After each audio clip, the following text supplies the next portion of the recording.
가장 기억에 남는 노래, 그러니까 좋아했던 노래, 네. 그거 한번 나눠보죠. 저는 제가 고등학교 시절에는 저는 사실 그 영어 뜻도 모르지만 그 멜로디가 좋아가지고 그 분위기가 좋아서 좀 우울한 분위기였는데 보니 타일러의 Total Eclipse of the Heart라는 그 노래가 있어요. 그거 네. 되게 듣는 거 좋아했어요. 근데 좀 우울하고 그렇지만 그 노래 되게 좋아했어요. 그래서 자주 들었어요. 그래서 고등학교 시절에 제가 좀 우울했었나? 아마 저희 어머님이 아프셔서 그 당시 때 되게 좀 힘든 시간들을 보내셔서 그랬을 수도 있고 하여튼간 고등학교 시절에 참 그 노래 좋아했습니다. 현병길 집사님은 좋아하시는 노래 많았을 것 같은데요. 옛날에. 오동주야 다리 밝아. 뭐요? 오동주야 다리 밝아. 오동주야. 그게 누구 노래였죠? 그 노래 알아요. 어떤 노래인지는 모르겠네. 이쁜이도 공순이도 단벌쯤에 있었다. 예, 그렇죠. 오동주야 다리 밝아. 네. 너무 재밌습니다. 재흥이는 뭐 고등학교 때 좋아하던 노래 뭐가 있었지? 좋아하던 노래는 제 생각이 안 나는데 고등학교 때는 하도 그 컴퓨터 게임을 좋아해가지고 노래를 많이 안 들었던 기억밖에 안 나요. 노래를 많이 안. 그 요새는 뭘 좋아해? 요즘에는 그냥 라디오를 듣는 편이에요. 라디오를 듣는 편. 네. 오케이. 자, 우리 그레이스 사모님. 네. 저도 뭐 딱히 생각이 잘 안 나는데요. 고등학교 때. 네. 근데 근데 좋아하는 거는 저는 재즈 좋아합니다. 재즈 좋아하세요? 네. 네네. 예, 저도 약간 이렇게 비 오는 날 재즈 들으면 되게 기분 좋더라고요. 예, 그러시구나. 그 디오지나 뭐 이런 노래 아니었어요, 혹시? 네? BJ 디오씨. 그렇구나. 맞다. 근데 이렇게 뭐 음악을 이렇게 계속 듣고 그러진 않았던 것 같아요. 고등학교 때는. 네. 고등학교 이후에 들었던 것 같아요. 그렇습니다. 네. 우리 전도사님은 어떠세요? 그러니까 고등학교 시절 했을 때 딱 고등학교 시절과 노래 생각하면 고등학교 1학년, 2학년 때 중창단을 했었거든요. 그래요? 근데 중창단 하면서 이렇게 중창 대회 나가고 막 연습해가지고 중창 대회 나가고 이런 것들이 1년 내내 이제 계속 있어요. 그게. 그 당시 고등학교 시절하고 노래를 생각하면 그때 노래들이 제일 많이 생각나는 것 같고요. 저도 저는 합창단에 있었는데 히브리 노예들의 합창 이런 거 많이 불렀어요. 예. 전도사님 기억나는 그런 중창은 없어요? 많죠, 되게 많죠. 다 외워서 뭐 대회 나가고 그랬던 거니까. 네. 어떤 노래가 있어요? 뭐 복음성가도 많이 했었고 그다음에 가곡 같은 것도 하고 그랬었고요. 네. 근데 즐겨 들었던 노래 생각하면 친했던 친구가 락을 워낙 좋아해가지고 그 친구 영향으로 락을 많이 들었던 것 같아요. 네.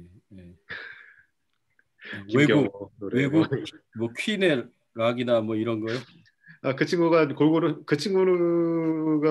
뭐 헤비메탈 뭐 이런 락 헤비메탈 이런 걸 워낙 좋아해서 미국 팝도 많이 듣고 한국 노래 중에서는 김경호 노래 많이 듣고 김경호, 임재범. 예, 좋습니다. 오케이. 자, 우리 현선 사모는 어떤 노래 좋아했나요? 고등학교 때?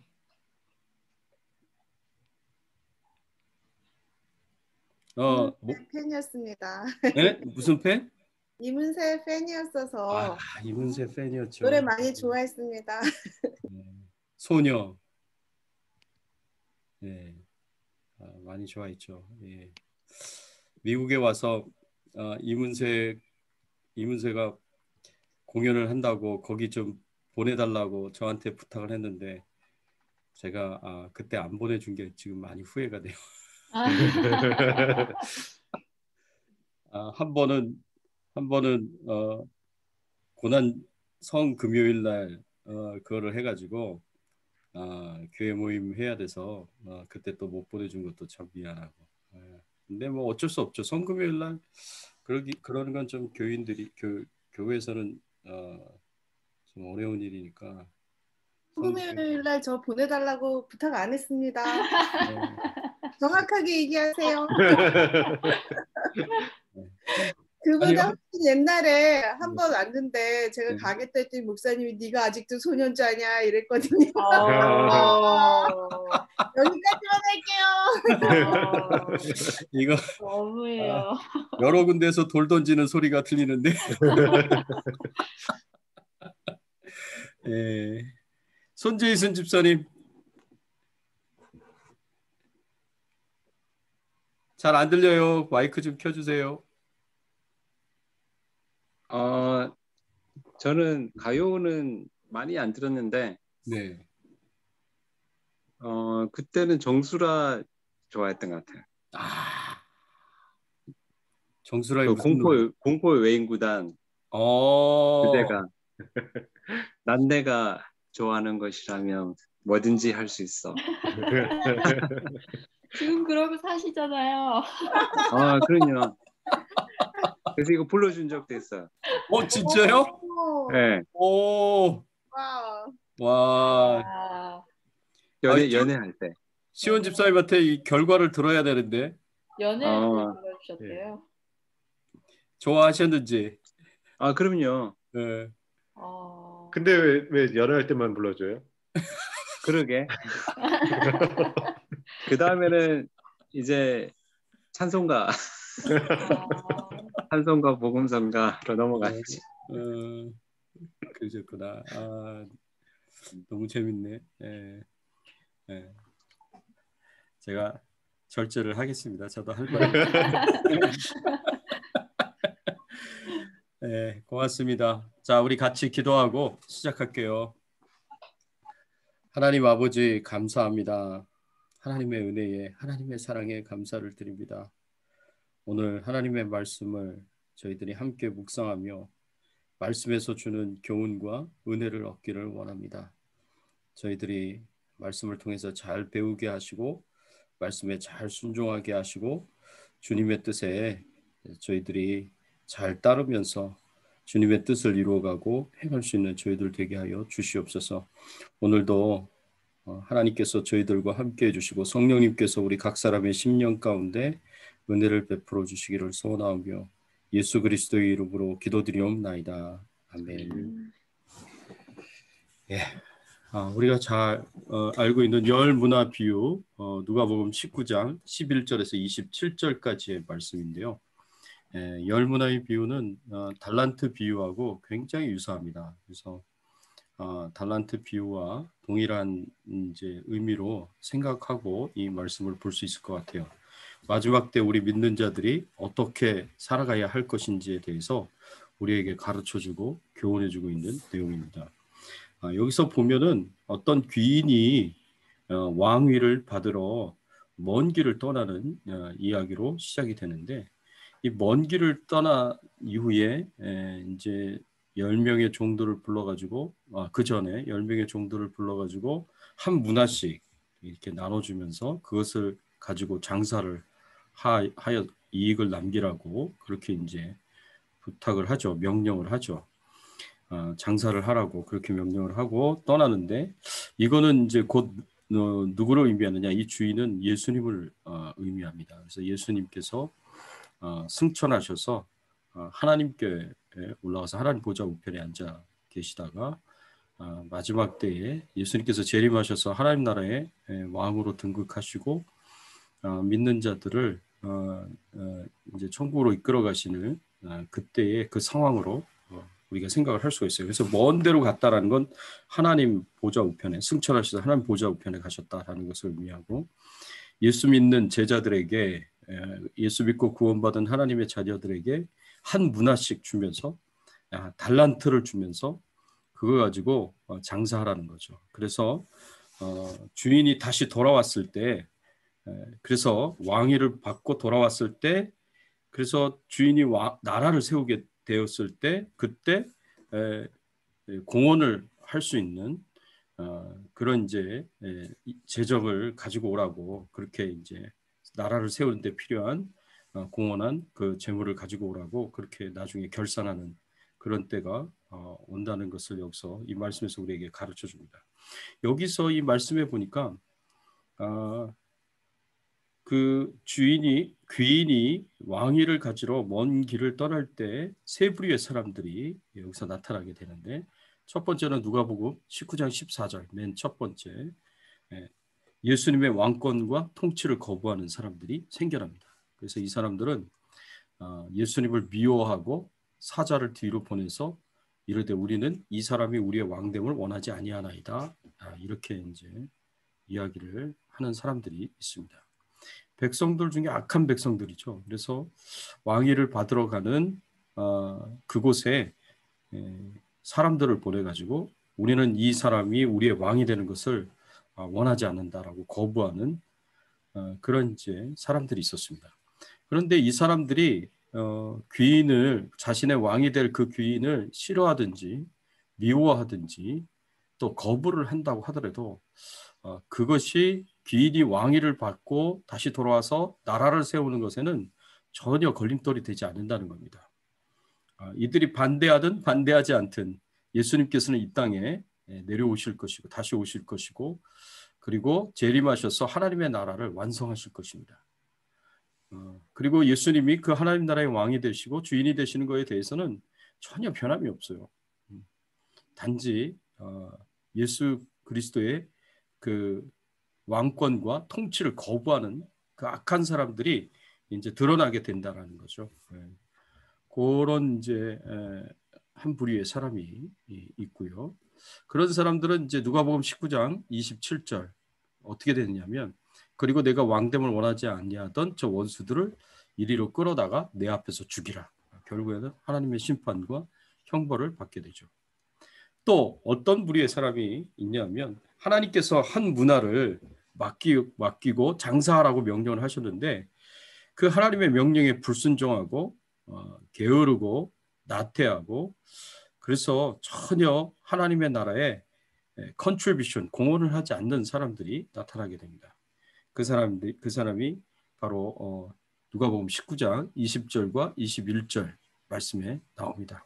또 한 사람이 와서 이를 때 주인이여 보소서 당신의 한 문화가 여기 있나이다. 내가 수건으로 싸두었나이다.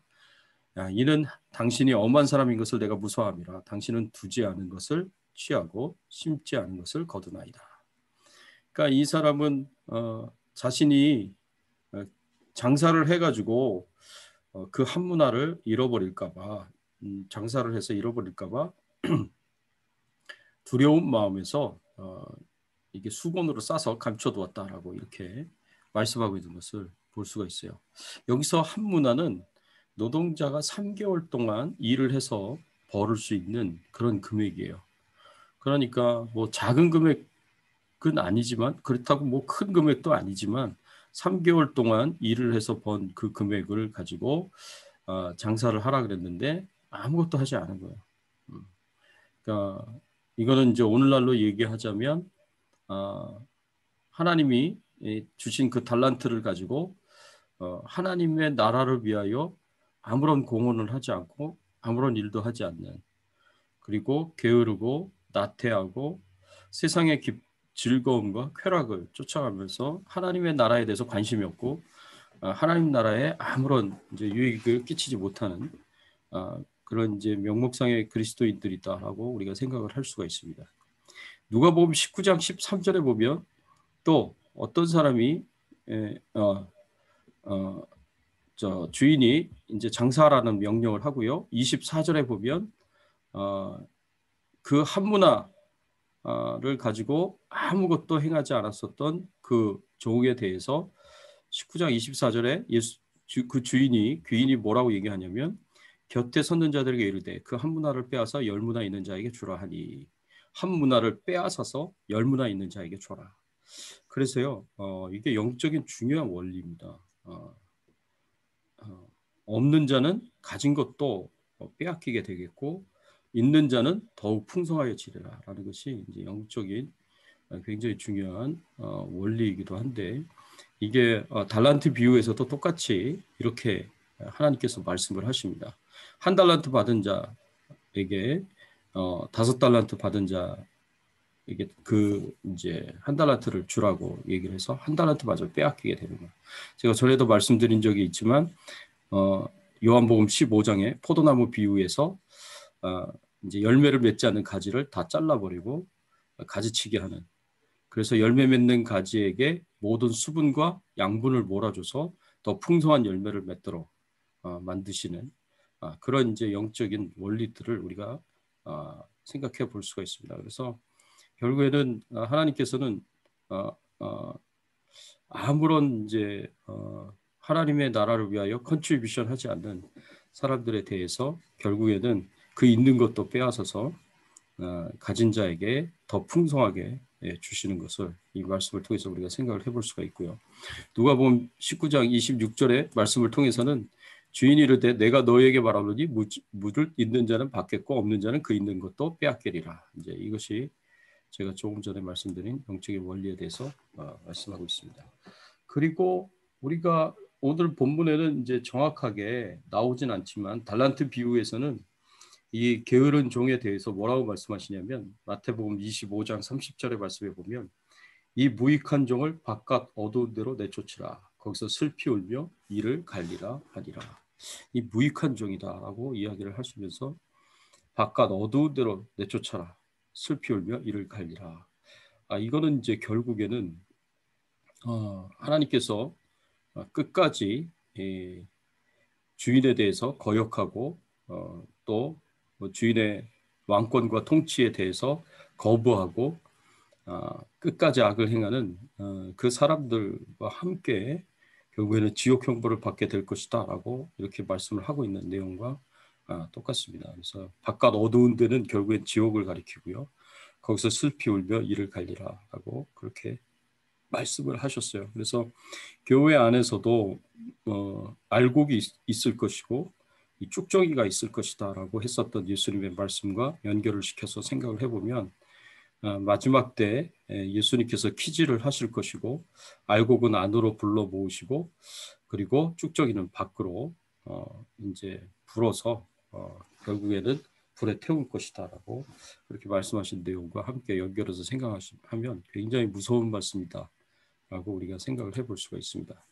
두 번째로 누가복음 19장 28절에서 44절까지의 말씀에 보면 예수님의 예루살렘 입성에 대해서 말씀을 하고 있습니다. 예수님께서 예루살렘에 입성하실 때에 제자들에게 둘을 보내가지고 맞은편 마을로 가가지고 거기서 아무도 타지 않는 나귀 새끼가 매여 있는 것을 보면 그 나귀를 풀어서 가지고 와라라고 이제 그렇게 말씀하시는 내용이 나옵니다. 그래서 누가복음 19장 30절에 보면 이르시되 너희는 맞은편 마을로 가라. 그리로 들어가면 아직 아무도 타보지 않는 나귀 새끼가 매여 있는 것을 보리니 풀어 끌고 오라라는 이런 이제 예수님의 말씀을 우리가 볼 수가 있습니다. 그리고 만일 31절 누가 너희에게 어찌하여 푸느냐 묻거든 말하기를 주가 쓰시겠다 하라. 주가 쓰시겠다 하라. 이렇게 예수님께서 말씀을 하십니다. 자, 예수님께서 이렇게 나귀 새끼를 끌고 오라고 하셨던 것은 스가랴서에 예언되어 있었던 그 말씀과 같이 예수님께서 예루살렘 입성을 하실 때 나귀 새끼를 타고 입성을 하시려고 합니다. 이게 이제 스가랴서에 예언되어 있는 말씀이거든요. 그래서 사실 예수님만 나귀 새끼를 타고 예루살렘 성에 입성한 것이 아니라 예수님 전후로 가짜 메시아들이 예루살렘 성에 입성했을 때 나귀 새끼를 타고 입성하는 경우들이 있었어요. 종종 있었어요. 그래서 나귀 새끼를 타고 예루살렘에 입성한다는 것은 메시아로서의 어떤 표적이에요. 내가 메시아다라는 것을 자신의 아이덴티티를 드러내는 중요한 그런 표적이었습니다. 그렇기 때문에 가짜 메시아들도 이 나귀 새끼들을 타고 예루살렘 성에 입성을 하는 일이 있었습니다. 자, 그렇게 이제 그래서 예수님도 이 나귀 새끼를 타고 스가랴 선지자의 예언대로 예루살렘 성에 입성을 하려고 하는데, 그때 예수님께서 이 나귀 새끼를 구하는 과정에서 하신 말씀이 우리에겐 굉장히 충격적이고 도전적이죠.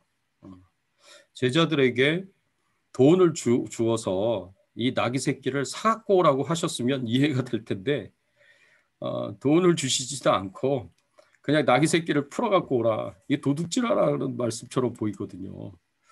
그런데 이 말씀을 하시면서 만일 주인이 그 나귀 새끼를 왜 풀어서 가져가려고 하느냐라고 물으면 한마디 하라고 이제 가르쳐 주신 말씀이 주가 쓰시겠다 하라라는 이 말씀이었습니다. 주가 쓰시겠다고 하라. 이 주가 쓰시겠다고 하라는 이 표현이요, 굉장히 중요한 표현입니다. 이게 예수님의 사역관을 이야기해 주고 있어요. 예수님이 사명을 감당하시면서 하나님 나라 사역을 하시면서 어떤 생각을 갖고 계시는가가 바로 이 표현 하나에 다 나타나 있습니다.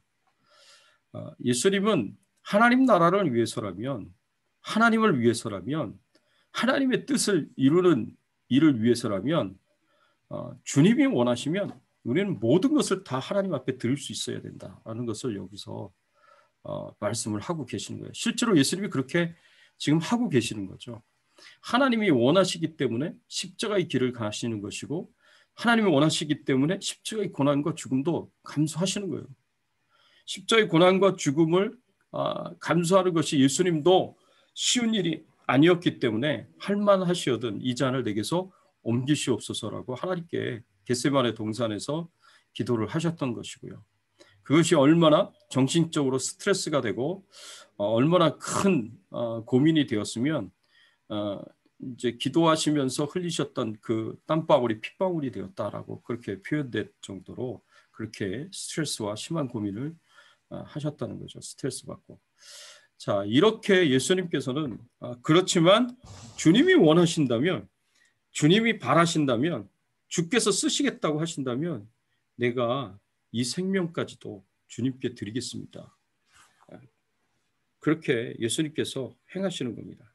그리고 그런 헌신을 지금 이 나귀 새끼 주인에게 요구를 하시는 거예요.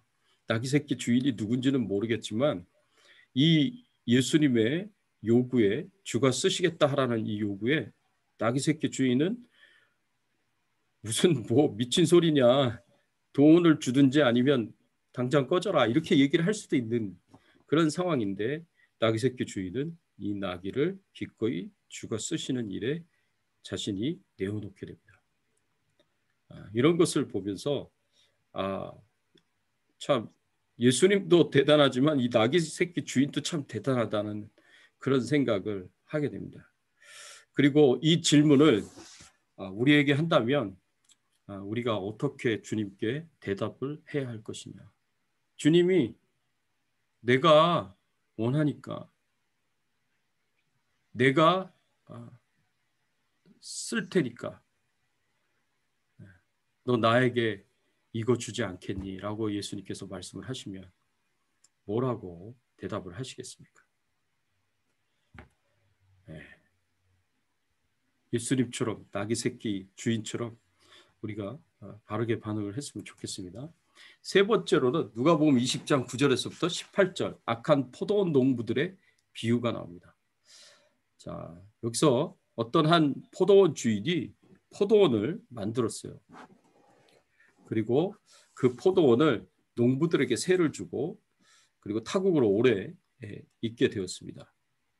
그런데 이 포도원 주인이 포도원을 그냥 포도원 장소만 준 게 아니라 포도원을 잘 만들어서 줬어요. 이 똑같은 비유를 이야기하고 있는 마가복음 12장 1절에 보면 예수께서 비유로 그들에게 말씀하시되 한 사람이 포도원을 만들어 산 울타리로 두르고 집자는 틀을 만들고 망대를 쥐어서 농부들에게 새로 주고 타국에 갔더니라고 이렇게 표현했어요. 이 표현은 이제 포도원 주인이 이 포도원을 장소만 준 게 아니라 포도원으로서 이제 잘 구비된 그런 만들어진 그런 포도원을 새로 주었다라는 거예요. 그래서 여기서 농부들은 열심히 일만 하면 열매를 거둘 수밖에 없는 그런 좋은 포도원을 새로 주었다는 것을 우리가 생각을 해볼 수가 있어요. 그래서 때가 돼서 이 농부들에게 계약대로 새를 거두려고 종을 보냈는데 이 종들에게 새를 준 것이 아니라 이 농부들이 때리고 빈손으로 돌려보냅니다. 때려서 빈손으로 돌려보내는 일을 3번이나 똑같이 행동합니다. 3번이나 똑같이 행동한 이런 농부들에게 마지막 기회로 이 포도원 주인이 자기 아들을 보내요. 그 아들만큼은 농부들이 함부로 대하지 못하고 존대하게 될 것이다. 존중할 것이다 라고 그렇게 기대하면서 아들을 보냅니다. 이런 이야기가 전부 다 무엇을 의미하는 말씀이냐. 하나님께서 이 농부들에게 열매를 기대했습니다. 하나님께서 타락하고 부패한 이스라엘 백성들에게 하나님을 버리고 우상 숭배하며 온갖 죄악을 저지르는 이 이스라엘 백성들에게 선지자들을 보내가지고 회개하고 하나님께로 돌아오라고 계속해서 메시지를 전달했어요. 그런데 이 타락하고 부패한 이스라엘 백성들이 하나님의 메시지를 전달하는 이 선지자들을 오히려 핍박하고 고난을 주고 심지어는 생명까지 빼앗는 그런 일들이 계속 있어 왔습니다. 이스라엘 역사상 계속해서 선지자들, 하나님의 메시지를 전달하는 참 선지자들에게 이 이스라엘 백성들이 얼마나 핍박하고 고난을 줬는지 심지어는 죽이기까지 했는지 우리는 잘 알고 있어요. 메시지를 받아들이기가 힘들면 그렇지만 그 메시지가 하나님이 주신 것이기 때문에 그 메시지를 받아들이기가 힘들면 하나님이 주신 메시지인데도 불구하고 그런 메신저를 공격을 합니다. 그게 이스라엘 역사의 한결같은 행동이에요. 그러니까 하나님이 주신 메시지인데도 불구하고 그 메시지를 받아들일 수가 없으니까, 받아들일 생각이 없으니까. 그런데 하나님의 말씀들은 전부 다 양심을 굉장히 깊숙이 찌르시는 그런 말씀들을 주시거든요. 메시지가 그렇거든요. 그래서 양심 깊숙한 곳까지 그런 찔림을 받고, 그리고 그런 이제 하나님의 강력한 메시지가 전달이 되면 순종하거나 불순종 둘 중에 하나거든요. 근데 순종하면 참 감사한 일이지만 불순종할 경우엔 반드시 메신저를 공격합니다. 그래서 메신저에게 핍박을 주고 고난을 주고 심지어는 죽이기까지 했었던 게 이스라엘 역사예요. 그게 바로 이 포도원 비유에서 이 하나님께서 하시고자 하시는 말씀이었습니다. 그래서 마지막 기회로 그동안은 계속 참고 인내하시면서 하나님께서 기다리셨어요. 근데 마지막 기회를 하나님께서 주셨는데 그게 하나님의 아들 예수 그리스도를 이 땅에 보내시는 거였습니다. 그 아들 예수 그리스도를 이렇게 존대하고 존중하고 그 메시지를 아들의 메시지를 잘 받아들이고 하나님께로 돌아오면, 그러면 지금까지 지었던 모든 죄악의 용서함을 받고 구원을 받을 수 있는 건데, 만일 이 아들까지 거부를 하고 불순종을 하게 되면 이제는 마지막 기회가 사라지는 거예요. 하나님의 인내가 끝이 나는 겁니다. 그런데 이스라엘 백성들이 어떻게 행동을 했습니까? 이스라엘 백성들이 그 아들 예수 그리스도를 십자가에 못 박아버리죠. 여기서 말씀하고 있는 것처럼 그 아들을 이제 죽이지 않습니까? 누가복음 20장 14절 15절의 말씀에 보면 이렇게 말씀하고 있습니다. 농부들이 그를 보고 서로 의논하여 이르되 이는 상속자니 죽이고 그 유사를 우리 것으로 만들자 하고 포도원 밖에 내쫓아 죽였느니라. 그런즉 포도원 주인이 이 사람들을 어떻게 하겠느냐. 상속자를 죽이고 유산을 빼앗자라고 그렇게 얘기를 했습니다. 그러자 이런 행동을 하니까 포도원 주인이 어떻게 행동을 했습니까? 사람들을 보내서 완전히 다 이 농부들을 진멸시켜 버립니다. 끝까지 회개하고 돌아오지 않으면 예수 그리스도까지 하나님께서 보내셨는데 그 아들 예수 그리스도를 십자가에 못 박으시기까지 하면서 우리의 죄를 위하여서 우리를 구원하시기 위하여서 그렇게 행하셨는데 그 하나님의 사랑, 그 하나님의 메시지, 복음의 메시지를 받아들이지 않으면 결국에는 마지막 때에는 끝까지 불순종하고 불신앙을 가지고 있었던 사람들에게는 하나님께서 심판을 하시고 진멸을 하실 것이다 라는 굉장히 파워풀한 굉장히 정말 도전적인 그런 말씀을 여기서 전하고 있죠. 그래서 하나님의 인내가 끝나기 전에 하나님께서 우리에게 기회를 주실 때 그때 속히 이 세상에 예수 그리스도를 믿지 않는 죄인들은 예수 그리스도를 믿고 하나님께로 돌아와야 결국에는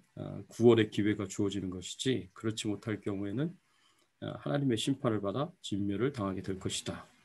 우리 믿는 자들에게 있어서는 하나님의 인내가 끝나기 전에 우리의 죄를 회개하고 하루빨리 청산하고 하나님께로 돌아가서 하나님이 기뻐하시는 삶을 살아야 우리에게도 하나님의 축복이 있는 것이지 그렇지 못할 경우에는 결국에는 우리도 하나님 앞에 심한 책망을 받게 될 것이다. 라는 것을 이 말씀을 통해서 생각해 볼 수가 있습니다. 그래서 이런 말씀을 생각하면서 우리가 해야 할 마지막 때의 사명이 영혼을 구원하는 일에 이 세상 죄인들을 구원하는 일에 하나님의 종들이었던 선지자들이 사명을 감당했던 것처럼 하나님의 아들이셨던 예수님이 사명을 감당하셨던 것처럼 우리도 이 사명을 감당해야 하지 않을까 다시 한번 돌아보게 하고 생각하게 하는 그런 말씀입니다. 마지막으로 누가복음 20장 19절에서 26절 말씀에 보면 가이사의 것은 가이사에게 하나님의 것은 하나님께 라는 이 제목으로 우리가 이 말씀을 우리가 볼 수가 있는데 사람들이 우리가 보았던 19장의 말씀에서는 계속해서 이 유대의 그 정치 권력을 잡고 있는 집권자들이 산헤드린 공회의 사람들 또 율법 학자들 그리고 바리새인들 사두개인들 이르기까지 계속해서 19장에서는 예수님을 시험합니다. 예수님께서 19장 19장 그 앞부분에서 하신 일이 예수님께서 하신 일이 있었는데 그게 뭐였냐면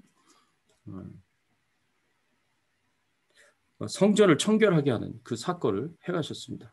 성전을 청결하게 하는 그 사건을 행하고 난 뒤에 19장 45절 이후에 나오죠.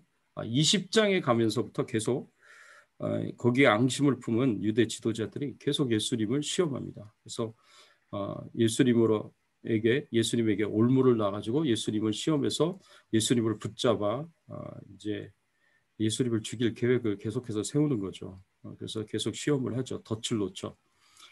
그런 가운데 가이사의 것은 가이사에게 하나님의 것은 하나님께라는 하나님에게라는 이 엄청난 예수님의 중요한 말씀이 전달이 되는 사건이 생기게 됩니다. 그래서 이 말씀에 보니까 바리새인들이 예수님을 찾아와가지고 서기관들과 대제사장들이 예수님을 찾아와가지고 이제 예수님께서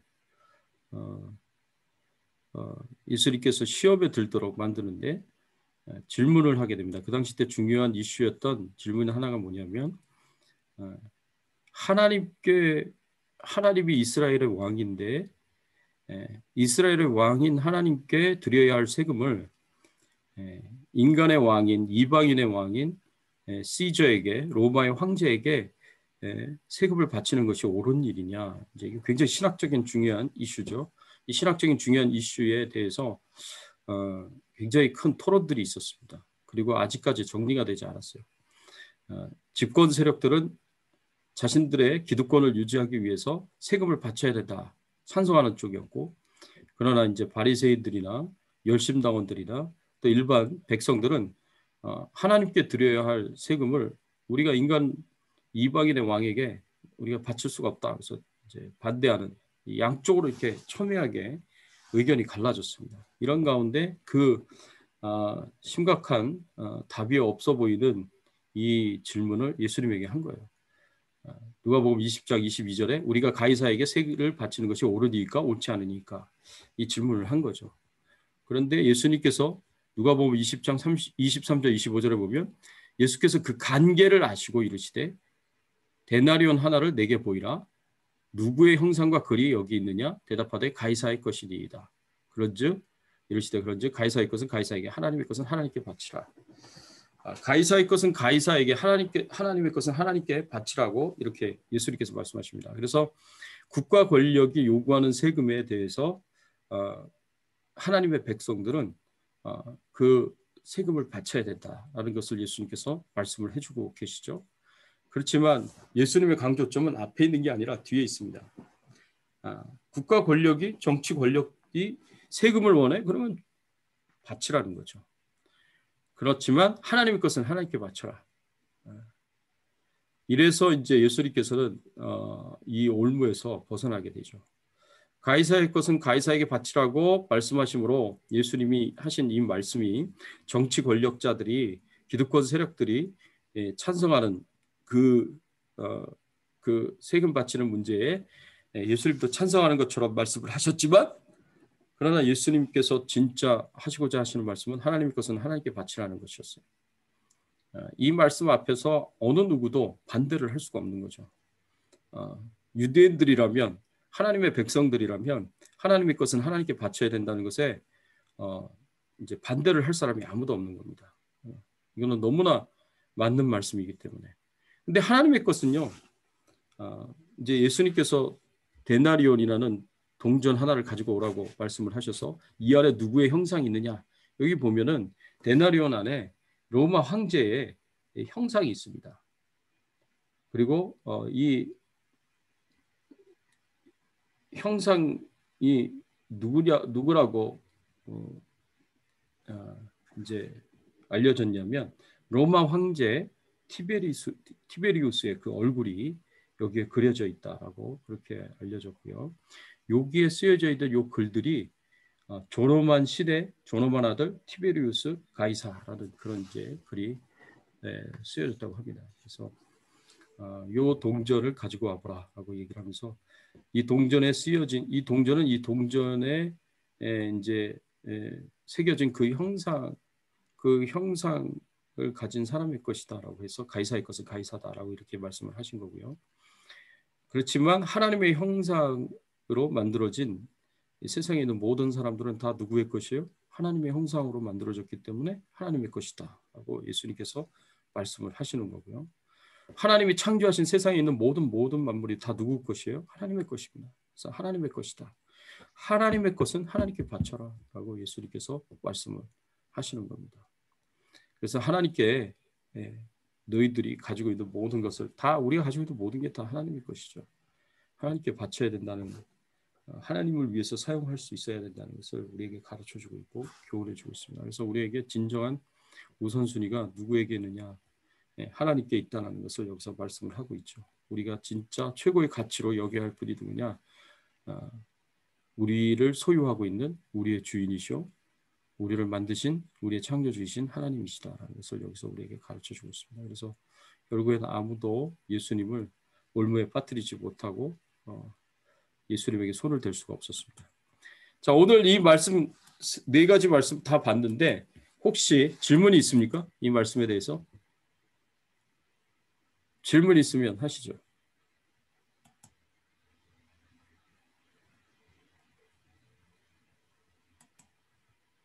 질문 없어요? 현벽일 집사님 질문 없어요? 좀 더 읽어보고요. 예? 좀 더 읽어보고. 그럴까요? 자, 그러면 적용 질문 한번 보겠습니다. 나는 하나님 나라에 마땅한 공헌을 하고 있는가? 컨트리뷰션을 하고 있는가? 열문화의 비유를 통해서 예수님이 주시고자 하시는 교훈은 예수님을 믿고 구원받은 하나님의 자녀들이라면 예수님의 제자들이라면 예외 없이 예수님이 왕으로 다스리고 통치하시는 하나님 나라에 공헌을 해야 한다는 말씀입니다.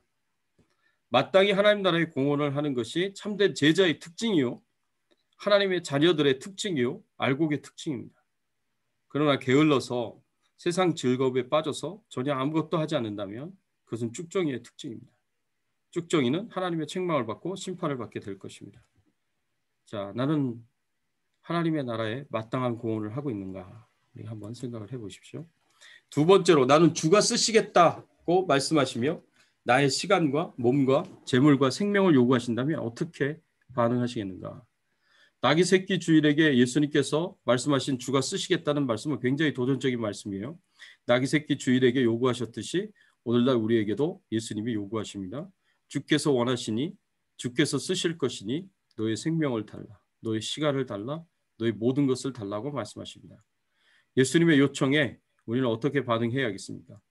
나귀 주인과 같이 기쁨으로 순종해야 할 수 있습니까? 순종할 수 있습니까? 내 시간이 필요하시면 사용하십시오. 내 육신이 필요하시면 사용하십시오. 내 재물이 필요하시면 사용하십시오.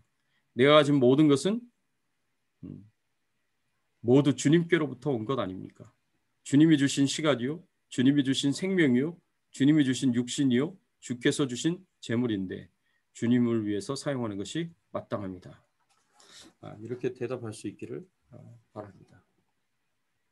세 번째로, 마지막 때 하나님의 인내가 끝나기 전에 우리가 해야 할 일이 무엇이 있습니까? 포도원의 악한 농부의 비유는 우리에게 하나님의 은혜가 끝나기 전에 죄인들이 어떻게 행동해야 되는지를 교훈해 줍니다. 하나님의 인내가 끝나기 전에 하나님이 주시는 마지막 기회인 하나님의 아들 예수 그리스도를 믿고 순종하지 않으면 모두 멸망을 당하게 될 것이라는 것을 강력하게 교훈해 주십니다. 이제 곧 하나님의 인내가 끝이 나고 하나님의 재림이 가까운 이때에 믿지 않고 결국 멸망을 당할 수많은 세상 죄인들을 바라보며 속히 영혼 구원을, 전도와 선교에 힘쓸 수 있는 그런 우리의 신앙이 될 수 있었으면 좋겠습니다. 그리고 역시 하나님의 인내가 끝나기 전에 우리가 회개해야 할 죄악들은 회개하고 속히 죄악에서 떠나 하나님께로 돌아가기를 바랍니다. 마지막 네 번째, 우리는 하나님을 위하여서 무엇을 드리고 있는가? 가이사의 것은 가이사에게, 하나님의 것은 하나님에게라는 예수님의 유명한 말씀은 우리가 이 세상에 살아갈 때에 세상의 권세자와 법에 잘 따르고 순종해야 하지만 그것보다도 우리가 더 우선순위를 가지고 생각해야 할 것은 이 우주 모든 만물을 다스리고 통치하시고 만드신 창조주이시오, 통치자이신 하나님과 하나님의 법, 즉 말씀에 잘 따르고 순종해야 함을 가르치고 있습니다. 우리 믿는 자들은 하나님의 것은 하나님께 드리는 것이 마땅하다고 생각해야 됩니다. 그런데 나는 무엇을 드리고 있는가? 잘 생각해 보십시오. 자, 요 네 가지 질문들 비슷비슷한 부분이 있어요. 첫 번째 질문, 하나님 나라에 마땅한 공헌을 하고 있는가? 이것과 주가 쓰시겠다고 하셨을 때 나는 기쁨으로 주님이 원하시는 것을 드릴 수가 있는가? 그리고 네 번째, 나는 무엇을 드리고 있는가? 가이사의 것은 가이사에게, 하나님의 것은 하나님에게인데 나는 과연 하나님의 것이라고 얘기할 수 있는 그것을 나는 하나님께 잘 드리고 있는가? 비슷비슷하죠. 주가 쓰시겠다, 하나님 나라에 대한 공헌, 그리고 하나님의 것은 하나님에게. 자, 이렇게 세 가지가 좀 비슷한 내용일 수 있다고 생각을 하고요. 그 다음에 세 번째는 하나님의 인내가 끝나기 전에 우리가 해야 할 일. 자, 이것도 연결해서 생각할 수가 있죠. 주가 쓰시겠다고 하시는 그것. 그 다음에 우리가 하나님의 것이라고 우리가 생각하면서 하나님께 드려야 할 그것. 그리고 첫 번째, 하나님 나라에 우리가 마땅히 해야 될 그 공헌. 그것이 다 뭐와 연결이 돼 있겠습니까? 그것이 다 영혼 구원, 그리고 전도와 선교와 깊이 연관이 돼 있다라는 것을 우리가 생각을 해보면서 이 말씀 전체가 이렇게 좀 이렇게 서로 연결이 되는 부분들이 있다, 공통적인 강조점들이 있다, 메시지가 있다라는 것을 생각해 보면서 이 말씀 가지고 우리 같이 한번 나눌 수 있었으면 좋겠습니다. 저는 뭐 개인적으로 제가 하나님께 드려야 될 것은 이제 다 드려야 된다라는 생각을 가지고 있고요. 심지어는 뭐 결혼 전에도 와이프가 하나님의 것이라고 하나님께서 말씀하셨으니까 제가 다 드렸습니다. 그래서 주님이 원하시면 제가 뭘 못 드리겠습니까? 다 드렸어요. 그래서 뭐든지 주님이 원하시면 우리가 기쁨으로 다 드릴 수 있어야 된다. 그리고 그것이 하나님의 나라의 공헌이 되는 컨트리뷰션이 되는 그런 것이 되어야 되고요. 그리고 그것이 영혼 구원과 전도와 선교와 이렇게 연결이 될 수 있으면 정말 최상의 섬김이 아닐까. 우리가 열문화의 비유에서도 가르쳐 주시는 것처럼 우리가 정말 최고의 공헌을 하나님 나라에 하는 것이 아닐까. 이제 그런 생각을 하면서 그렇게 주님이 원하시면 기쁨으로 다 드릴 수 있을 것 같고요.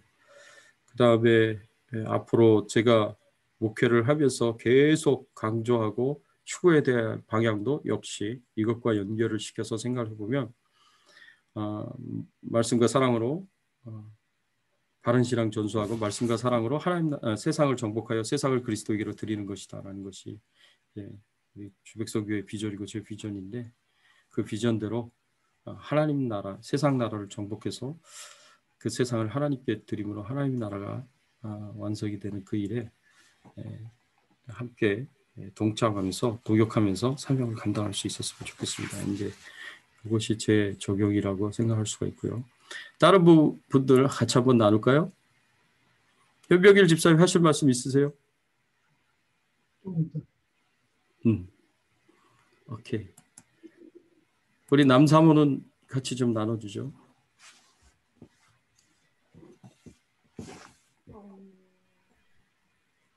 네, 저는 그냥 복합적으로 어느 한 부분이라고 얘기하기는 좀 어려울 것 같고요. 하나님께 저의 시간과 재능을 다 드리고 싶은데 이제 그 목적이 제일 끝에 4번 문제처럼 영혼 구원하는데 그게 쓰였으면 좋겠어요. 제가 저를 돌아봤을 때는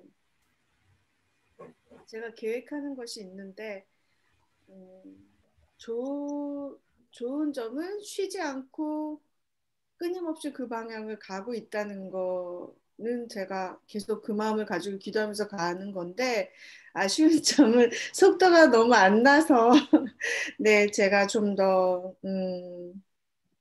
시간 관리도 좀 더 잘해야 된다고 생각이 들고요. 일단은 매일매일의 생활 속에서 제 생활 안에서 좀 더 시간을 잘 지혜롭게 쓰면서 하나님이 원하시는 시간들을 채워가는 것이 제가 주님 앞에 바로 헌신하는 게 된다고 생각이 들고요. 이렇게 말씀으로 도전을 받을 때마다 저는 계속 그 마음이 많이 들어요. 그래도 아직도 시간을 좀 더 잘 써야겠다는 생각. 그래서 빨리 제가 계획하고 또 하고 있는 일들이 좀 더 속도를 내서 열매를 맺을 수 있게 그렇게 해야겠다는 생각을 했습니다. 제가 옆에서 지켜봤을 때 충분히 열심히 하고 있어요. 제가 인정하겠습니다.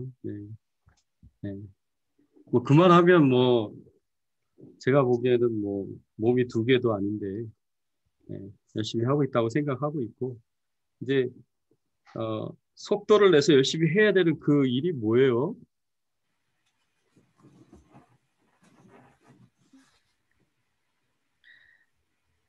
아이고.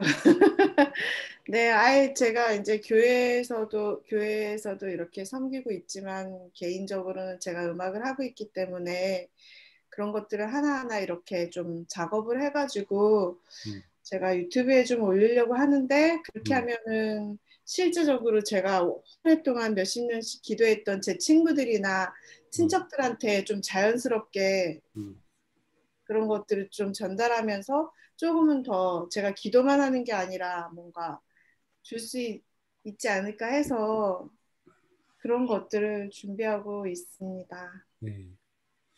유튜브에 어카운트 만들었으니까 이제 하나하나씩 올리면 되죠. 저는 아주 긍정적으로 보고 있습니다. 감사합니다. 옆에서 지켜본 자로서 한 말씀입니다. 예, 사모님 또 그레이스 사모님.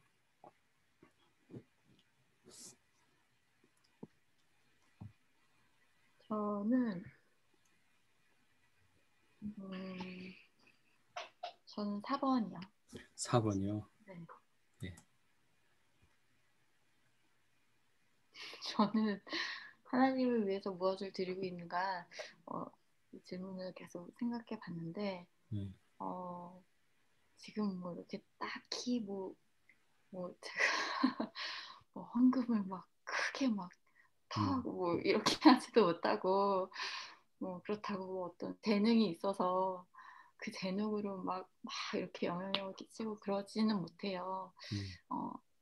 그러면서 이렇게 계속 저를 이렇게 뒤돌아보게 되는데 그럴 때마다 저와 다른 사람, 그러니까 제가 예전에는 제가 이런 것들을 계속 뒤돌아보면서 막 이렇게 영향력을 막 이렇게 끼치는 분들을 보면서 제가 이렇게 순간적으로 되게 작아지는 느낌을 굉장히 많이 받았어요. 근데 그때 이제 어떤 목사님이 저한테 그 하나님이 어떤 한 인생을 이렇게 위대하게 만들기 위해서 다른 인생을 이렇게 열등하게 만들지 않으신다고 그러면서 하나님은 이렇게 인생을 사랑하시는 분이라는 말씀을 저한테 해주셨는데 저는 그 말씀이 너무너무 이렇게 마음에 와 닿았어요. 그래서 지금은 이렇게 막 뭔가를 크게 하지 않아도 그냥 제 마음에 작은 불씨 하나를 주신 것도 너무 감사하고 그 불씨를 이렇게 조금 더 크게 이렇게 키우고 싶은 마음이 있어요. 그래서 그거를 위해서 저도 준비를 하고 있는데 네. 그래서 이렇게 하나님이 저는 이렇게 기도가 저를 좀 써달라는 기도를 계속해요. 계속 이렇게 써주세요라고 기도는 하는데 주신 걸 그 열무나 그런 한무나 그런 비유처럼 하나님이 이미 저한테 주신 게 너무 많다는 걸 제가 알고 있어요. 근데 자꾸 어렸을 때는 그거를 자꾸 비교하다 보니까 이미 제가 갖고 주신 건데도 제가 잘 모르고 있었다는 걸 알게 되더라고요. 이미 주셨는데 저는 이제 남의 것만 남의 떡이 커 보인다고 저 사람은 막 저렇게 하고 하는데 나는 왜 이러지 막 이런 게 있었는데 또 지금은 또 이렇게 약간 관점이 바뀌어서 주신 걸 그대로 드리고 싶은 마음이 저한테 있고 또 그렇게 하기 위해서 나름대로 이렇게 조금씩 예, 한 걸음씩 이렇게 저 역시 속도 느리지만 사실 저는 이렇게 속도보다는 그냥 조금씩 그냥 앞으로 그렇게 조금씩 가는 거에 그리고 가고 있다는 거에 그리고 제가 그거에 반응한다는 것 자체가 너무 감사하고 뭐 크지 않아도 작은 것 그런 삶에서 성실하게 그냥 하루하루를 살아내는 것 그래서 또 주변 사람들 혹은 또 이렇게 어떤 관계에서도 그게 또 하나님을 전할 수 있는 통로가 될 수 있을 것 같아요. 그래서 그렇게 조금씩 가는 거에 감사하면서 계속 조금씩 갔으면 좋겠습니다. 네, 감사합니다. 네. 우리 사모님 이렇게 겸손하셔서 말씀 잘 안 하시는 것 같은데 제가 알기로는 기독교 방송에서 뭐 또 이렇게 작가로 활동도 하시고 그러신다고 들었는데 그 어떤 방송이에요? 네, 그 몽골 선교 네. 이렇게 몽골의 어떤 그런 마음을 품고 이렇게 방송을 하시는 분이 이렇게 만든 그런 방송인데 네네. 거기서 이렇게 방송 대본을 쓰고 있습니다. 네. 참 훌륭하십니다. 훌륭하세요. 네. 예. 그 아무나 할 수 있는 일 아니죠. 진짜 하나님 주신 달란트가 있어야 할 수 있는 일인데 그게 몽고 선교를 위한 거죠, 그게. 네, 선교 방송이고요. 네, 네. 그리고 이렇게 이제 그러니까 처음은 이제 몽골로 시작을 했는데 세계 여러 나라에 있는 이렇게 몽골인들 분으로 해서 또 이렇게 각각 다른 나라에도 이렇게 방송이 점점 이렇게 많아지고 뭐 이분 현지 몽골 분들도 같이 24시간 그냥 찬양 방송이거든요. 그래서 계속 찬양만 나올 수 있게. 알겠습니다.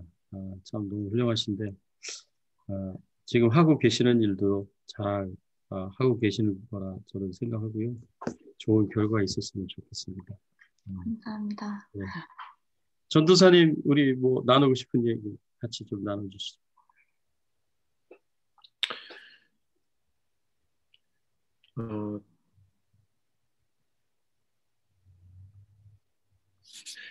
요즘 많이 하고 있는 질문이 4번 같아요. 제가 내가 하나님께 무엇을 드리고 있는가, 내 삶에서 내 인생이 하나님 나라의 확장에 어떤 보탬이 되고 있나. 네. 네.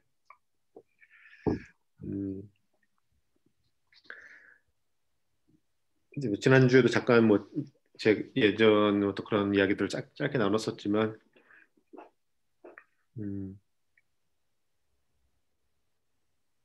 어떤 사역을 하는 것과 그냥 직장이나 사회생활을 하면서 평신도로 살면서 하나님 나라를 확장하는 것에 있어서 그 포지션 가지고 더 열심히 하고 있다, 더 중요하다 이렇게 얘기할 수 있는 게 조금도 아니라는 거를 지난 10년간 평신도로 거의 12여 년간 평신도로 살면서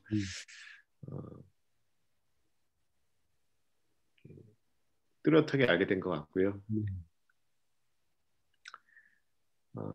뭐 몰랐던 건 아닌데 그냥 그렇다고 개념으로 알고 있던 것과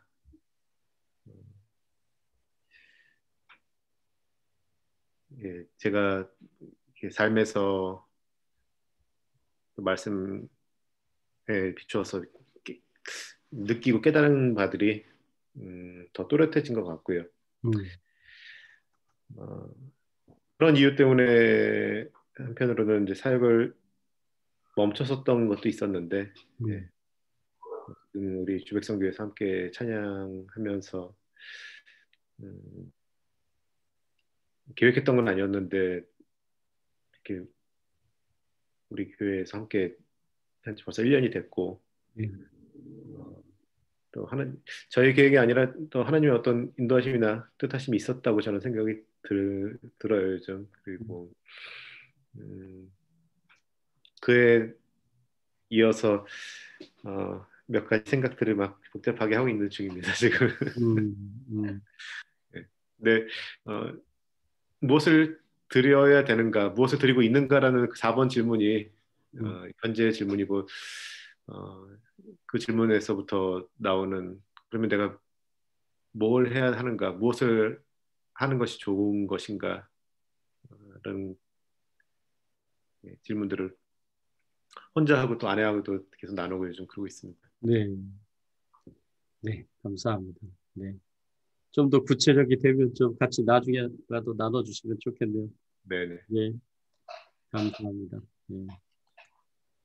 자, 손재희선 집사님. 네. 이번 성경 부분은 너무 도전적인 내용들이라 가지고 머리에서 스팀이 막 올라오는 것 같아요. 지금 정리도 잘 안 되고 일주일 동안 생각을 많이 해봤었는데 아직까지 정리는 안 된 거예요.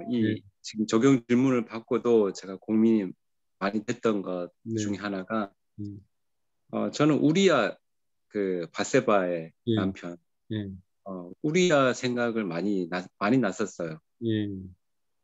우리야가 다윗에게 정말 충성하고 다윗을 위해 모든 것을 바쳤는데 결국은 이용당하고 버려졌잖아요. 그래서 우리야의 입장에서 우리아가 얼마만큼 다윗에 대해서 분노하고 또 정말 그 감정이 어떨까?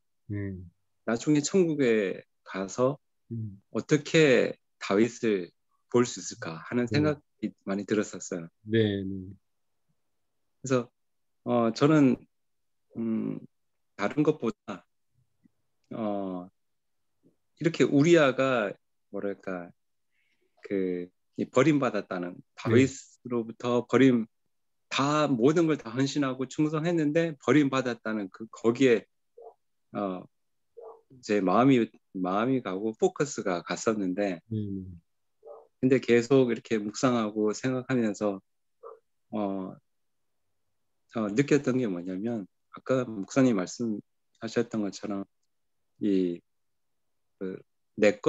이런 모든 게 포도원의 주인 또 그 농부들 또 열문화에 받았던 사람들이라든지 이 모든 게 내 것이 아니라는 것에 대한 전제가 가장 먼저 나한테 있어야 된다는 생각이 지금은 조금 거기까지 가거든요. 그래서 내가 비록 어떻게 보면은 그러니까 세상적인 시각에서 보면 우리아처럼 그렇게 뭐 버림받고 진짜 오히려 그 차별받고 뭐 이용만 당하고 그런 모습으로 보여지는 것만 저도 생각을 했었는데 그러니까 조금 더 그 이면에 들어가서 성경적으로 예수님이 마음을 이렇게 알 수 있다 그러면 거기에 터치가 된다 그러면 예수님은 우리아를 어떻게 생각하실까? 아까 그레이스 사모님 얘기했던 것처럼 다른 사람을 위대하게 하기 위해서 또 다른 사람을 열등하게 만드시지 않는다는 게 굉장히 뇌리를 빵 치는 말씀으로 받아들여졌는데 아직도 저는 제 자신이 조금 더 이기적이고 그 뭐랄까 내 소유권, 내 소유에 대한 어떤 애착이라든지 집착이 욕심이 많기 때문에 하나님 뜻을 분별하는데 참 방해를 많이 받고 또 힘들다는 생각이 많이 들고 있어요. 그래서 성경을 보더라도 그런 눈으로 보니까 우리아가 불쌍하고 우리아 때문에 하나님이 원망스러운 거예요. 그런데 지금은 조금 마음이 조금 많이 묵상을 하면서 마음이 바뀌어졌던 게 하나님 그런 분이 아니시구나. 하나님 그냥 사람을 그냥 쓰시는 그렇게 마음대로 이렇게 쓰다가 버리시는 분이 아니다 하는 그런 생각이 들었고 지금도 조금 뭐랄까 다 받아들이기는 아직까지 제 신앙적으로 부족한 면이 많지만 지금 이번 주 이렇게 주셨던 게 저한테 큰 도전이고 아직도 조금 더 묵상하고 또 하나님께 그래 이게 내 것이 아니다. 내 것이 아니다. 내 생명도 또 내가 가진 것도 내 것이 아니라는 것에 대한 전제부터 시작한다 그러면 정말 내가 모든 걸 하나님께 다 드릴 수 있겠구나. 생명까지도. 그런 생각을 지금 복잡하게 막 하고 있습니다. 어쨌든 결론적으로 그레이스 사모님의 그 말 한마디가 참 좋은 방향으로 저를 인도해 준 것 같아요. 열등하게 쓰지 않는다. 감사합니다. 감사합니다. 나눠주셔서. 재응. 네, 저는 제 가까운 적용점은 1번인 것 같은데요. 그러니까 예전에는 그러니까 마음에 이렇게 생각을 크게 먹었었던 것 같아요. 그러니까 뭘 이렇게 크게 한다는 게 아니라 이제 뭐 하나님의 나라를 위해서 뭐 이런 일도 크게 하고 싶고 뭐 이런 방향으로 살아가고 싶고 이런 생각을 많이 했었는데 지금은 그냥 오늘 했었던 생각이었던 것 같은데 그냥 예전에는 그런 큰 마음을 품을 때가 있었던 반면에 요즘에는 그냥 하나님 뜻을 그냥 이렇게 살아가는 그러니까 가는 것에 너무 초점이 맞춰져 있다는 생각이 들어서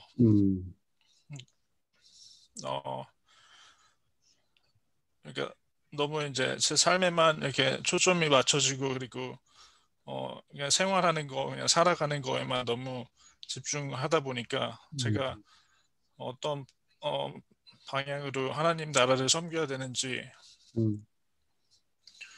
그런 생각을 많이 못하는 것 같아서 이게 많이 틀려졌구나 이런 생각을 많이 하게 되는 것 같아요. 그래서 마음은 항상 있었던 반면에 뭐 상황이 이래서 힘든 건지 뭐 힘든 마음이 드는 건지 모르겠는데 그래서 어떻게 하면은 좀 더 구체적으로 하나님 나라를 위해서 뭐 이렇게 할 수 있는 일을 찾을 수 있는지 그런 면에 대해서는 좀 더 생각을 해봐야 될 것 같아요. 그러니까 재영이가 이렇게 앞으로 꾸준하게 이제 하나님의 나라를 위해서 할 수 있는 일도 찾는 것도 당연히 이제 중요하고 그렇지만 지금 우리 주백성교회 예배를 섬기는 것 자체도 네. 그것도 하나님의 나라의 일이다라고 생각을 하면 좋을 것 같고 네. 그리고 베이스 기타를 치면서 우리 성도들이 하나님께 찬양을 드리고 예배를 드리는데 컨트리뷰션을 하고 있다라는 것은 큰 의미에서 다 하나님 나라의 일을 하고 있는 것이니까. 네, 그러니까 예전에 생각했던 만큼은 이렇게 많이 헌신하거나 뭐 이러지는 못하는 것 같지만 그래도 주어진 부분에서 조금씩 섬기고 이러는 부분은 좀 긍정적으로 생각해 볼 수 있을 것 같아요. 그렇지. 그렇게 생각하고 그리고 또 앞으로 또 이제 더 하나님이 주신 뭐 꿈이 있고 비전이 있다면 그거를 쫓아가서 또 하나님 나라의 공헌을 하면 참 좋겠다. 재영이는 참 청년부 때도 회장을 했었던 친구고 그리고 말했던 것처럼 예전에는 하나님을 위해서 많은 헌신도 했었던 그런 친구이기 때문에 하나님께서 우리 재영이에 대해서 사랑으로 그리고 앞으로 재영이가 하나님 나라를 위해서 공헌할 수 있도록 많은 기회를 주실 것이고 또 그렇게 인도하실 것이다라고 나는 이제 굳게 믿고 있어. 그래서 희망을 갖고 있고 지금도 잘 하고 있고 어떤 때는 그냥 사는 것 자체가 중요한 이슈인 때도 있으니까 살다 보면 그래. 살다 보면 그냥 내가 사는 것 자체가 중요한 이슈야. 그냥 생존하는 것 자체가.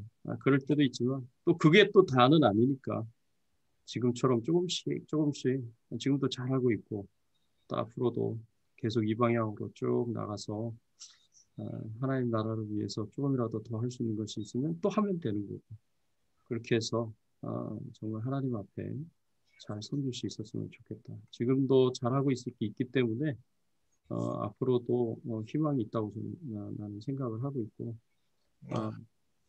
그리고 얼마든지 그럴 만큼 또 재질이 있고 능력이 있고 또 하나님 주신 은혜가 있기 때문에 가능하다고 나는 생각을 하니까 계속해서 소망을 가지고 힘을 내줬으면 좋겠다. 알겠습니다. 자 혹시 질문이나 또 다른 뭐 하고 싶으신 말씀이 있으세요? 아니 저기 마이크 키시고 얘기하세요.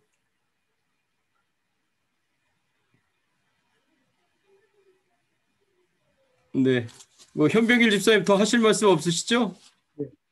네, 다음에 또 기대를 해보겠습니다. 자, 그러면 오늘 말씀 생각하시면서 우리 같이 기도할까요? 결국에는 하나님께서 내가 너에게 준 그 모든 것을 가지고 하나님을 위해서, 하나님 나라를 위해서 기쁘게 헌신하면서 사명을 감당할 수 있겠느냐. 하나님께서 우리에게 물으시는 것 같습니다. 그것이 세상에 믿지 않은 자들의 영혼 구원과 전도와 선교와 그리고 하나님 나라와 하나님 나라의 완성에 그 방향을 맞춰져 있느냐. 그거를 하나님께서 우리에게 도전을 주시는 것 같아요. 여러분 각자에게 하나님 주시는 그 도전들 붙잡고 우리 같이 잠시 기도하고 우리 마무리 기도를 우리 손영준 집사님 마무리 기도해 주시면 감사하겠습니다. 같이 통성으로 함께 기도하겠습니다. 하나님 아버지 감사합니다. 오늘 정말 말씀을 통하여서 저희들에게 가르쳐 주시고 교훈하여 주시니 감사를 드립니다. 아버지요 그렇습니다. 하나님께서 우리에게 필요한 모든 것을 다 주셨습니다. 우리가 열심히 일만 하기만 하면 열매를 거둘 수 있도록 우리에게 재능도 주셨고 시간도 주셨고 인생도 주셨고 능력도 주셨고 필요한 모든 것을 다 주셨습니다. 하나님 주신 것을 가지고 하나님을 위해서 하나님의 나라를 위하여 충성스럽게 사명을 잘 감당할 수 있는 저희들이 되게 하여 주시옵소서. 기쁨으로 즐거이 하나님께 우리의 삶을 드리며 사명을 감당할 수 있도록 하나님께서 도와주시옵소서. 하나님께서 은혜 베풀어 주시기를 간절하게 바라고 소원합니다. 하나님 아버지요, 아직도 예수 그리스도를 믿어야 할 세상의 죄인들이 수없이 많습니다. 하나님 그 영혼들이 하나님께 주신 마지막 기회, 하나님의 마지막 인내인 예수 그리스도를 믿음으로 받아들이지 않는다면 결국엔 하나님의 심판을 받아 진멸을 당하게 될 것인데, 하나님 저들을 불쌍히 여겨주시고 긍휼히 여겨주셔서 우리들을 통하여서 그 영혼들이 예수 믿고 구원받을 수 있도록, 하나님의 나라가 확장이 되고 하나님 나라가 완성이 될 수 있도록 하나님 저희들을 사용하여 주시옵소서. 주백성 교회를 사용하여 주시옵소서. 우리는 지금 부족하고 연약하고 나약하고 그저 아무것도 아닌 존재들입니다. 그렇지만 하나님 능력의 오른손에 붙잡히기만 한다면, 주님의 손에 들려지기만 한다면, 주님이 쓰시기만 한다면, 사용하시기만 하신다면 오병이어의 기적이 일어난 것처럼 우리의 부족한 재능으로도 수많은 사람들이 하나님의 은혜와 축복을 누릴 수 있는, 구원의 은혜와 축복을 누릴 수 있는 그런 귀한 역사가 일어날 수 있는 줄 믿사오니 하나님 저희들을 사용하여 주시옵소서. 저희들을 사용하여 주시옵소서. 저희 주백성 교회를 통하여서 하나님의 나라가 확장이 되고 하나님 나라가 완성이 되는 그 귀한 주님의 비전이 이루어져 갈 수 있도록 하나님께서 저희들을 사용하여 주시옵소서. 아버지 도와주실 것을 믿습니다. 좋으신 아버지 하나님 감사합니다. 이 늦은 시간 저에게 말씀을 주시고 이 주신 말씀으로 저에게 힘이 되게 하시고 또 앞으로 주의 사역을 위해서 준비케 하여 주신 아버지 하나님 감사합니다. 아멘. 부족한 저희들 주님 앞에 고백합니다. 우리의 모든 부족함과 또 우리의 잘못들, 우리 연약함들, 우리의 모든 죄악들을 이 시간 주님 고백합니다. 주님 우리를 불쌍히 여겨 주시고 우리 용서하여 주시옵시고 새롭게 하여 주시고 변화시켜 주시기를 원하옵나이다. 오늘 저에게 주신 말씀처럼 모든 것이 하나님 것이온데 우리가 이제껏 내 것이라 여기며 살아왔던 것을 주님 용서하여 주시고 이제는 우리의 전부를 생명까지도 주님 위에 내놓을 수 있도록 헌신할 수 있도록 저에게 믿음을 다하여 주시기를 간절히 바라옵건합나이다. 우리는 주님께 드릴 것이 없다고 생각할 때가 있지만 하나님 우리에게 모든 것을 다 주셨던 것을 먼저 기억하게 해 주시옵소서. 우리에게 기도할 수 있는 능력도 주셨사온데 기도하지 못했던 것 주님께 고백합니다. 앞으로 우리의 무릎을 사용하여 주시고 우리의 두 손 사용하여 주셔서 하나님 나라 확장에 온전히 쓰임받을 수 있도록 주님께서 인도하여 주시옵소서. 특별히 주백성교회를 기억하여 주시고 주님 세우신 이 교회가 마지막 때에 하나님 앞에 귀히 쓰임받을 수 있도록 주님 도와주시옵소서. 온 성도들 기억하여 주셔서 그들의 삶을 온전히 주님 앞에 다 내어드릴 수 있는 그 믿음의 또 권속들 될 수 있도록 주님께서 인도하여 주시옵소서. 끌어주시는 우리 담임 목사님, 주님께서 영육간에 붙들어 주시고 강건케 하여 주시옵소서. 성령의 충만함으로 날마다 인도하여 주시옵시고 기도하는 모든 그 기도에 주님께서 응답하여 주시기를 간절히 바라옵고나옵나이다. 참으로 감사드리며 이 모든 걸 살아계신 예수님 이름으로 기도드렸사옵나이다. 아멘. 감사합니다. 네, 평안한 하나님께 잘 주무세요. 안녕히 주무세요. 네, 감사합니다. 네, 감사합니다. 한밤 되세요. 네.